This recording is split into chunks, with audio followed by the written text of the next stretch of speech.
That is right. We are entering the second day as well as the last day of G20 summit in Nusa Dua, Bali. And before we talk about the agenda on the second day, we are going to wrap up what happened on the first day, especially the working sessions that the world leaders had been discussing.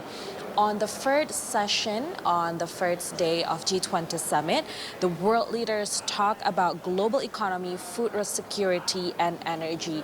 And on his opening remark, President Jokowi delivered some key points on food security as well as energy. He mentioned that the fertilizer problem should not be underestimated, even though we are currently facing with many challenges because of the geopolitical situation in the world. But this particular problem should not be underestimated. And Indonesia also hopes that the G20 can continue to be a catalyst for inclusive economic recovery.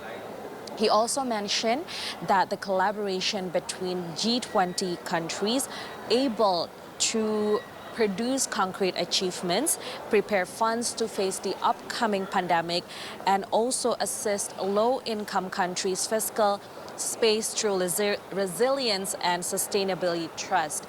And another topic that also took the center stage of the discussion is, of course, the war that is happening in the world between Russia and Ukraine. And the world leaders agreed that the war has fueled food insecurity and high inflation. And in the opening remark, the world leaders urged an end to the fighting and for action to address the surging cost of grain, oil, and other commodities. And quoting President Joko Widodo on this issue, he said that we must end the war. If the war does not end, it will be difficult for the world to move forward. On the second session, the world leaders talked about health infrastructure, of course, learning a lot from the COVID-19 pandemic that had made such a huge impact, especially on the health architecture. And more substantial and fancied solidarity and also justice must be the foundation of the global health architecture. And also President Joko Widodo urging world leaders to join the pandemic fund. The pandemic fund is intended to strengthen the global health architecture when it comes to unprecedented times like the upcoming pandemics that we cannot predict.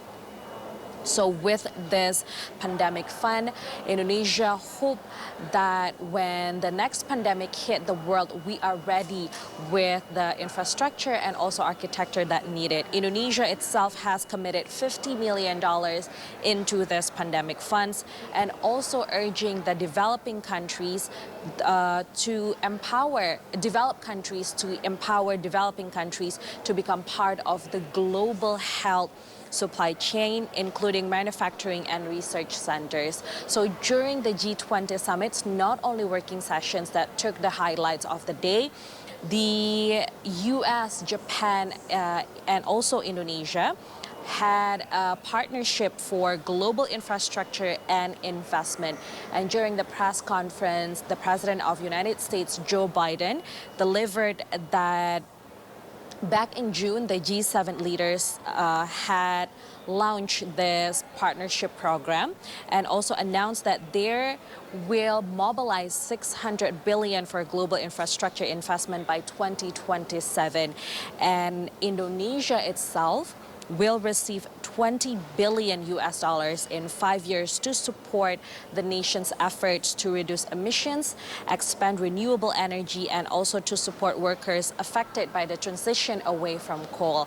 On the other side, President Joko Widodo also highlighted that this collaboration need to involve all sectors, not only from the government, but also from the private sectors, and also to maintain a sustainable development, especially when it comes to sustainable and renewable energy. That's the wrap up for the first day, and entering the second day, we will be seeing the world leaders planting mangroves here in Nusa Dua. This is aligned with the climate change issue that also took the center stage of discussion during the G20 summit. And later on, the world leaders will also attend the third session, the third working session, that they will talk about digital transformation. And also at the end of the day, Indonesia will hand over the G20 presidency to India. Back to the studio.